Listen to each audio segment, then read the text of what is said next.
Buongiorno e benvenuti a questa edizione del nostro telegiornale. Vediamo subito i titoli. Gli ultimi istanti di vita di Simona, la 21enne, balla spensierata con le amiche alla festa di laurea, poi il ritrovamento del corpo senza vita in piscina. La procura di Termini Imerese indaga per omicidio colposo a carico di ignoti, tanti i dubbi dei familiari. Trasportato in moto ape e poi lasciato 4 ore al pronto soccorso del Policlinico di Messina. La denuncia del giornalista Francesco Viviano dopo la rottura del femore. Vogliono privatizzare gli ospedali. L'escort cinese e la casa di appuntamenti al centro di Catania. Blitz contro la mafia cinese in tutta Italia. Dalle campagne il doppio allarme dei produttori di grano venduto a prezzo troppo basso e degli allevatori per i pascoli bruciati dagli incendi. Sognavo di fare l'astronauta, parla Nespoli, il primo italiano a partecipare ad una missione di lunga durata nello spazio. Tutti pazzi per Geolier, il rapper napoletano in scena stasera e domani alla Villa Bellini di Catania. I fans accampati sin dalle prime ore del mattino. Calcio, il Palermo pensa al big match amichevole con Manchester City, il Catania è vicino ad Aloi per il centrocampo.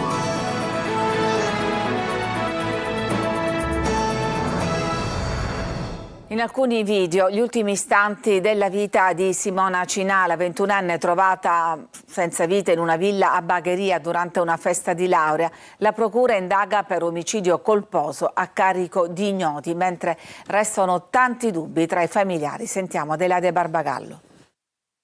Eccola Simona Cinà, poco prima che il suo corpo privo di vita venga trovato nella piscina di una villa a Bagheria dove era andata a una festa di laurea. La vediamo mentre balla e cerca di seguire con attenzione i passi e poi qui scherzare con le amiche. È lucida, allegra, vive in pienezza i suoi 21 anni. Cosa è successo? Ha avuto un malore? È annegata? Disperati i familiari cercano risposte che al momento non hanno.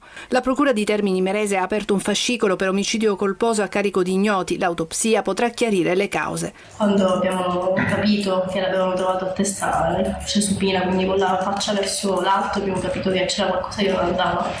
Pure perché Simona non era annegata, probabilmente, dato che era con la faccia in su. Sono troppe cose strane. Siamo arrivati, non c'era niente, era tutto pulito. Zero alcol in giro, nulla. Una festa con tantissime persone, erano 80 persone, non c'era niente che potesse essere chiamato festa, c'era ancora il DJ set e basta. E allora perché è morta? Qualcuno l'ha drogata a sua insaputa e si è sentita male? Simona è stata trovata in bikini, i suoi vestiti riposti in uno zaino, anche questi saranno analizzati. Tra le domande finora senza risposta è come mai nessuno si sia accorto di nulla. C'erano un'ottantina di giovani alla festa che nel messaggio di invito alludeva a brindisi con tanto alcol. Una delle sue amiche è andata via alle 3:20 e l'ha salutata. Stava bene, racconta. 50 minuti dopo Simona era già morta, ma nessuno ha avvertito subito i genitori. Tutti zitti, in silenzio, anche quando sono arrivati alla villa. Nessuno ha avuto parole di cordoglio e anche questo è il loro tormento. Questa volta non si è limitato a raccontarla. Il giornalista Francesco Viviano ha vissuto in prima persona l'esperienza della sanità siciliana dopo la rottura del femore. Lo ha sentito oggi Francesco Triolo. Ha vissuto in prima persona le disfunzioni della sanità nelle Isole Eolie. Il giornalista Francesco Viviano racconta così il suo viaggio dopo la frattura al femore a Stromboli, dal trasporto in moto ape perché l'ambulanza lì sull'isola non c'è da mesi, all'arrivo in elisoccorso al Papardo, l'attesa di ore, quindi il trasferimento al Policlinico, disfunzioni che la sanità siciliana non riesce o non vuole eliminare. Non dipende dai dipendenti e dagli operatori, c'è un finale unico che è la privatizzazione degli ospedali. A quello si vuole arrivare, quindi più disastro c'è, meglio è. La mancanza di un'ambulanza sarà colmata, assicura l'ASP, ma i tempi non sono brevi. È un'idiozia perché ci potevano pensare ad aprile, quando ormai quella vecchia ambulanza che c'era si è guastata, ma perché non l'hanno fatto? È proprio incuria, ignavia. Io non ci vedo chissà quali imbrogli dietro questa cosa, ma proprio in Cunea ci sono funzionari incapaci. Una considerazione che nasce anche da quanto vissuto all'ospedale Papardo, struttura di riferimento per le emergenze alle Eolie. La cosa del Papardo è allucinante perché loro hanno detto alla Guardia Medica di Ustica, di Stromboli e al 118 di portarmi poi con l'elicottero al Papardo. Mi hanno lasciato lì 4 ore senza dirmi niente e dopo 4 ore su mia insistenza qualcuno mi ha detto ora vedremo. Ho detto ma che vuol dire ora vedremo? Sapevate che arrivavo e ora mi trasferite in un altro ospedale. Ma io non capisco. Tra l'altro in quella situazione con un femore rotto l'emorragia continua e se tu mi tieni fermo 4 ore e non prendi nessun provvedimento potevo anche rimanerci secco. Su questo aspetto della vicenda il presidente della regione Schifani ha chiesto un'ispezione. La commissione ispettiva nominata dall'assessore Faraoni si è insediata ieri al Papardo. Dovrà accertare i motivi della lunga attesa, 4 ore di Viviana al pronto soccorso prima del trasferimento al Policlinico dove è stato operato.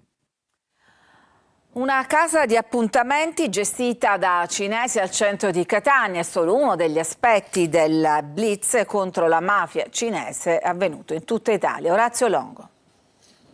Il sesso a pagamento veniva pubblicizzato nelle piattaforme online, poi la prostituzione avveniva in questo appartamento del centro storico di Catania. La polizia, su disposizione della procura, ha sequestrato un immobile dove l'attività veniva gestita da una cittadina cinese che favoriva l'esercizio della prostituzione di suoi connazionali, organizzando gli incontri attraverso utenze telefoniche. La donna è stata denunciata per favoreggiamento della prostituzione. La perquisizione degli investigatori si è estesa poi ad un'altra abitazione di Ragusa, dove venivano rinvenuti numerosi profilattici, gel corpo e appunti manoscritti riportanti cifre e numeri di telefono. L'indagine di Catania fa parte della più vasta operazione nazionale coordinata dal Servizio Centrale Operativo contro la criminalità cinese che ha portato a 13 arresti e 31 denunciati, con sanzioni amministrative per 70.000 euro e il sequestro di 23.000 euro. Blitz in 24 province con particolare riguardo ai delitti legati all'immigrazione clandestina, allo sfruttamento della prostituzione e del lavoro, alla contraffazione di prodotti, alla distribuzione di stupefacenti e alla detenzione abusiva di armi. Tra le attività illecite anche la Wala con l'esercizio abusivo dell'attività bancaria in grado di gestire il trasferimento in nero di somme di denaro da un continente all'altro. Una mala cinese che al pari delle mafie tradizionali viene ricostruita dagli inquirenti come capace di ricorrere all'intimidazione e alla violenza con l'omertà come regola. Vertenza Almaviva, arrivano le prime lettere di licenziamento mentre la regione tenta un salvataggio in extremis. Tonino De Mana. Le lettere di licenziamento sono già partite e per i lavoratori del call center Almaviva che si erano occupati del servizio emergenza Covid si avvicina il triste epilogo, per la verità annunciato.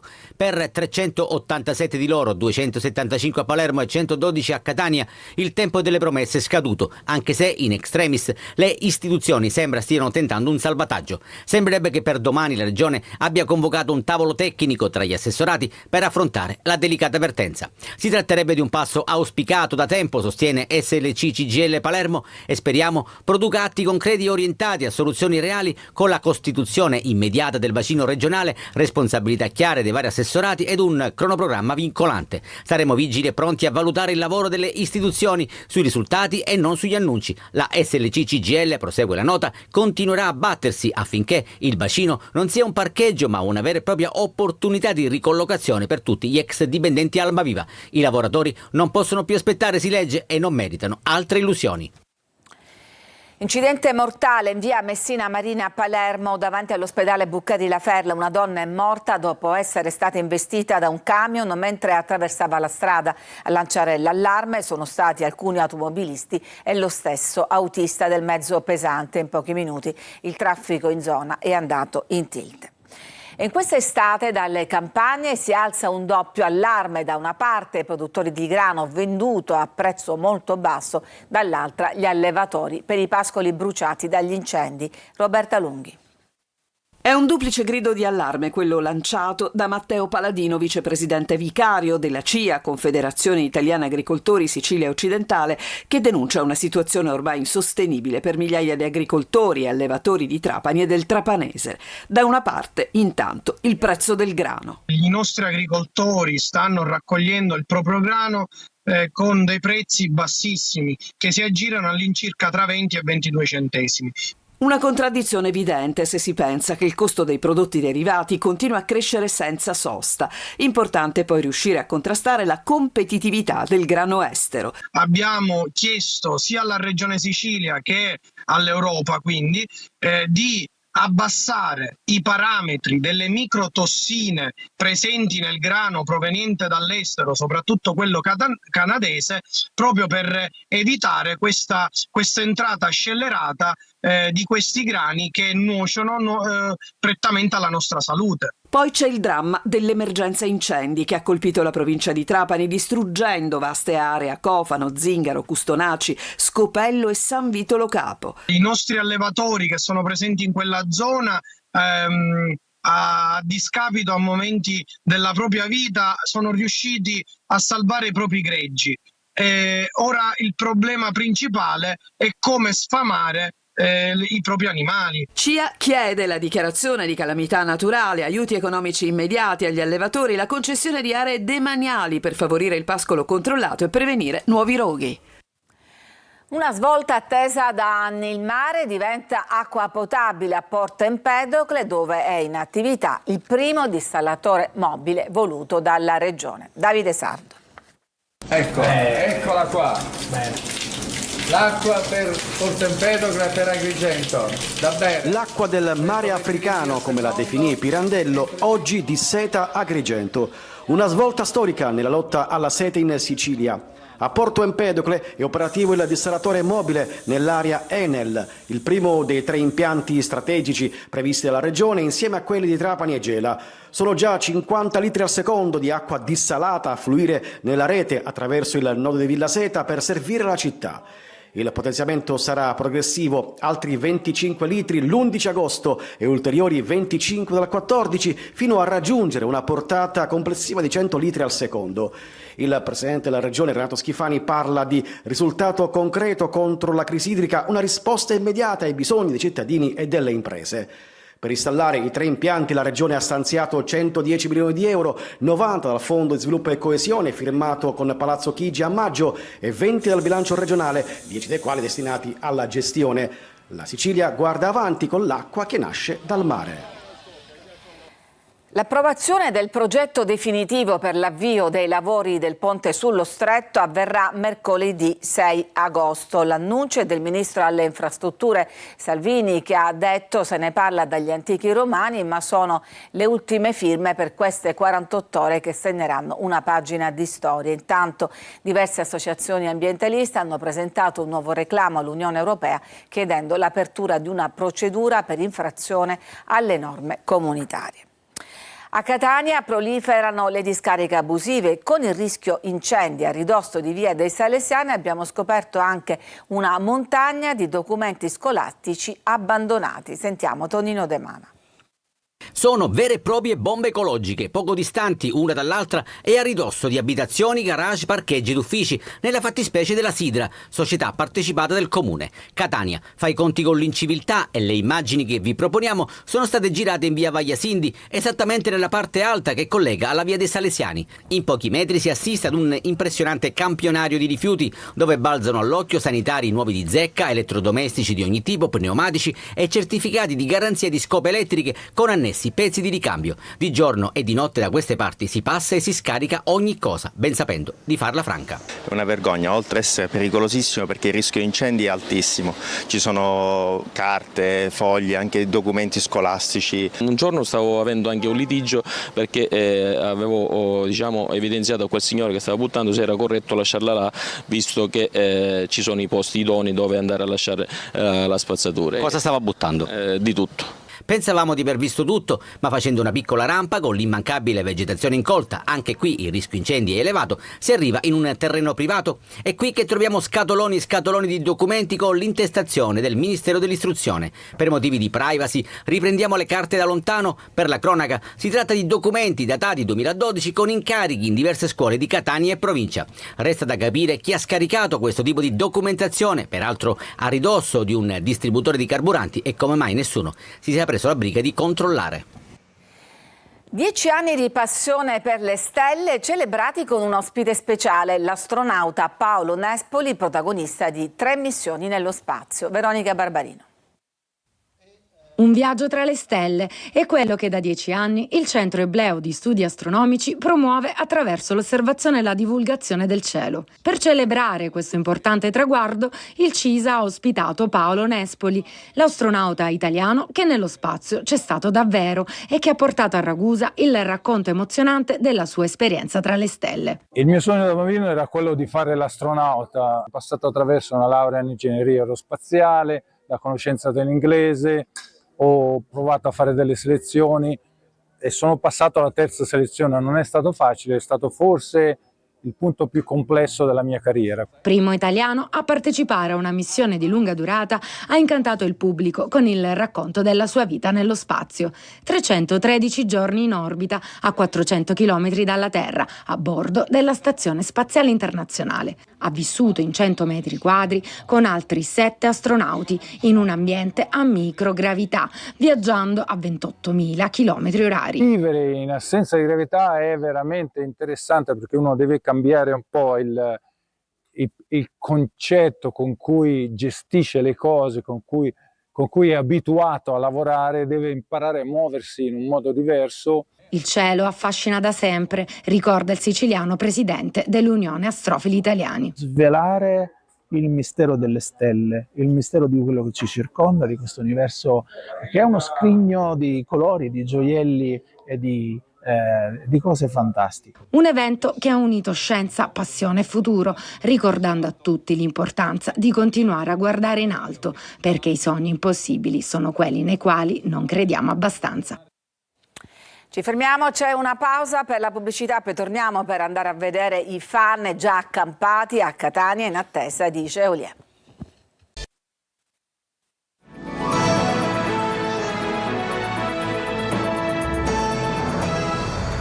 Sale la febbre per il concerto di Geolier in programma stasera e domani alla Villa Bellini di Catania e sono tantissimi i fans accampati sin dalle prime ore del mattino. Eva Spampinato. Sono qua dalle 4:15. Alle 8 siamo partiti da Siracusa alle 5. Almeno sei riuscito a prendere il posto? Sì, abbiamo il gruppo numero 3, stiamo prendendo uno dei primi. Abbiamo preso il treno, poi abbiamo preso l'autobus, siamo venuti per farli contenti. Stamattina alle 5 c'erano 10 persone prima di noi. La scorsa volta per Sfera Ebbasta siamo arrivati alle 8:30, però già eravamo 93esimi. Alle 7 del mattino è un'avventura, sono tantissime persone. L'atmosfera davanti alla Villa Bellini di Catania è carica di adrenalina. Servirà per reggere l'attesa fino a questa sera, quando sul palco del Summer Festival salirà Geolier. Ombrelli, tende improvvisate, zaini carichi di provviste e all'arrivo del nebulizzatore di acqua tutti tirano un sospiro di sollievo, anzi un urlo. Una passione che attraversa tutta la Sicilia e che trasforma la Villa Bellini in un grande raduno di fan dell'idolo napoletano che piace perché non aveva nulla e da solo si è creato la sua strada cantando le canzoni e facendo quello che più gli piace fare. Oltre alla sua musica mi piace anche come persona. Parla della sua vita e diciamo che io mi rispecchio molto nelle sue canzoni. Il consiglio che do anche a tutti i ragazzi è che se credete veramente in una cosa fatela. Io accompagno mia figlia e i miei nipoti. Tutto il giorno starò in ansia, però sono ragazzi, si devono divertire. Qual è il vostro kit di sopravvivenza? Vabbè, la magliettina, cose più... poi mangiare, quindi 2 cartucciate, una bombetta. Giocare a carte. Stiamo facendo un sondaggio per vedere se siete dei veri fan di Geolier. Qual è il suo vero nome? Emanuele Palumbo, un po' come me, io mi chiamo appunto anche Emanuele. Mi sa che c'è anche una somiglianza. Sì, col baffetto, molti mi dicono che pure io somiglio. Stasera la prima data, sold out, domani si replica e sarà di nuovo bagno di folla. Ironia, ritmi e applausi a scena aperta. Emilio Solfrizzi incanta il Teatro dell'Efebo con Anfitrione, il capolavoro di Plauto. Sentiamo Davide Sardo. Un vortice di risate, equivoci e riflessioni sul valore dell'identità. Anfitrione di Plauto conquista Agrigento tra lunghi applausi al Teatro dell'Efebo. Sul palco la compagnia Molière, guidata da Emilio Solfrizzi, attore e regista, che ha regalato al pubblico una interpretazione intensa e ironica. Plaut è un genio, lui si è inventato tutto, si è inventato il doppio teatrale, ha messo gli dei tra gli uomini, gli dei camminano tra gli uomini facendo danni e noi non possiamo fare assolutamente niente. Voi non potete capire la modernità di Plaut, perché chi sono gli dei moderni? Sono i social, sono gli algoritmi, sono quelle cose che sono sulla nostra testa e noi non possiamo fare niente, sono quelli che addirittura ci indicano la strada e noi pensiamo che sia la strada giusta. 2 atti travolgenti in una cornice suggestiva. L'antica cava di tufo trasformata in teatro all'aperto ha reso ancora più magica l'atmosfera. Un tuffo nel teatro classico che ha saputo parlare al cuore e all'intelligenza del pubblico moderno, emozione pura sotto le stelle di Agrigento. Ci fermiamo ancora, c'è una pausa e poi torniamo con il calciomercato.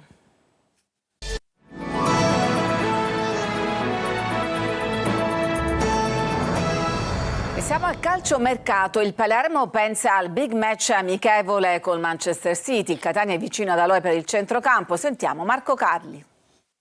In casa a Palermo sono giorni di riflessione sul mercato, ma anche vissuti nella constatazione dell'affetto dei tifosi che riempiranno il Barbera come era lecito attendersi per l'amichevole con il Manchester City. Un entusiasmo già visibile comunque dopo l'arrivo di Inzaghi e anche dai numeri della campagna abbonamenti. Insomma, c'è l'idea che possa essere l'anno giusto. Sul mercato sempre vivo il nodo portiere, Gomis potrebbe restare come primo e dunque si cercherebbe un secondo come Bardi con la partenza di Desplanche. Ma resta in piedi la pista Klinsmann col Cesena nel caso si puntasse su un nuovo estremo difensore. In difesa potrebbe andare via Lund. Giorni positivi anche in casa Catania, concluso al meglio il ritiro, Toscano soddisfatto e qualità del lavoro alta. Ora in attesa dell'amichevole di domenica al Massimino contro il Valletta, in cui sarà presentata al pubblico la squadra, ci sarà anche Pelligra, il gruppo riposa qualche giorno mentre lavora la dirigenza. Sul mercato si allontana Vallocchia, ma è molto vicino a Loi. Da limare alcuni dettagli con la Ternana, col giocatore si è quasi addirittura d'arrivo. Potrebbe diventare ufficiale in settimana con 2 anni di contratto. Dopo alcune importanti operazioni in uscita resta ancora comunque da sfoltire l'organico, soprattutto per alcuni giocatori che non fanno parte del progetto e non sono nemmeno partiti per Norcia, De Rosio o Peralta, ma anche chi era in ritiro, Bocic o Chiarella. Il secondo centrocampista arriverà se ne partirà uno in rosa, Luperini per esempio o Frisenna. Sicuro anche l'arrivo di un altro attaccante. Le altre DC, il Siracusa deve completare l'attacco, la Neri è al lavoro per costruire la rosa del ritorno fra i professionisti, con la squadra che continuerà a lavorare in sede. Il Trapani al momento riflette sul mercato e riprende le sedute al Balderice. Ed è tutto per questa edizione, grazie per averci seguito, vi auguro una buona serata.